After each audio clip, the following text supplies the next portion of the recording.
பொதிகை மலைனாவே நமக்கு தெரியும் அகத்தியர் வந்து ரூபமா அங்கதான் மலை ரூபமாகவே இருக்கிறார் அப்படின்ட்டு. ஸோ அடுத்தது இங்க வரார், அங்க இலக்கணம் எல்லாம் அகத்தியம் எல்லாமே எழுதி முடிச்சுட்டு இங்க வரார். இங்க வந்து முருகப்பெருமானை வழிபாடு செய்து ஸ்ரீ சக்கரம் ஒன்று அங்க வைத்து பூஜை செய்கிறார். அவ்வளோ பவர், சக்கரம் வைத்து நம்ம வழிபடுறதுனாலே சும்மா இல்லை, அது வந்து அவ்வளோ பவர் இருக்கும் அதுல. ஸோ இதுல பாத்தீங்கன்னா 42 முக்கோணங்கள் இருக்கக்கூடிய சிறப்பு சக்கரம் அது. அந்த ஸ்ரீ சக்கரம் வைத்து வழிபாடு செய்யறது, அங்கேயே அம்மன் ரூபமாக வைத்து அங்க ஒரு பிரதிஷ்டை செய்து வழிபாடு செய்யறார்.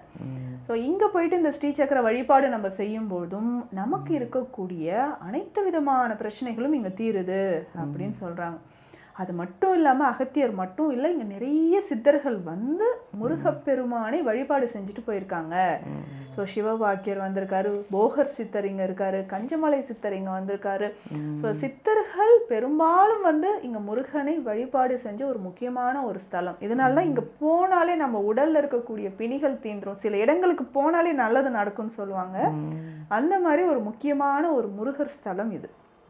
இங்கே பார்த்தீங்கன்னா நவகிரகங்களுக்கு தனித்தனியான கோவில் தனித்தனியாக இருக்குது. ஸோ இங்கே பெரும்பாலும் அமாவாசை அன்னைக்கு ரொம்ப சிறப்பு, நவராத்திரி அன்னைக்கும் சிறப்பு. ஸோ இங்கே ரிஷிகள் நிறைய பேர் ரிஷிகள் வந்து இங்கே பூஜை செய்திருக்கிறாங்க. அதற்கான வரலாறும் இங்கே நிறைய இருக்குது. இப்போ ரிஷிகள், முனிவர்கள், சித்தர்கள் எல்லோரும் வந்து பூஜை செய்த ஒரு முக்கியமான ஒரு ஸ்தலம். இதில் பார்த்தீங்கன்னா இந்த நுரையீரல் சம்மந்தப்பட்ட பிரச்சனை இருக்கிறவங்க தான் அதிகமாக இங்கே கோயிலுக்கு போகிறாங்க. பெரும்பாலும் முருகப்பெருமான் கோயில் எல்லாமே மலைக்கு மேலே இருக்கும். ஸோ இதுவும் அதே மாதிரி தான் மலைக்கு மேலே இருக்கக்கூடியது.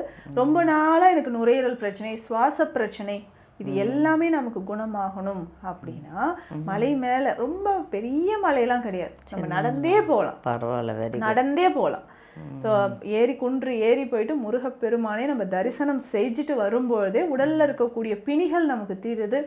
அதே மாதிரி இங்க ஸ்ரீ சக்கரம் முன்னாடி உட்காந்து, அந்த கோவிலுக்கு முன்னாடி உட்காந்து நம்ம கொஞ்ச நேரம் தியானம் செய்யும் போது அந்த பவர் நமக்கு கிடைக்கும். கண்டிப்பா.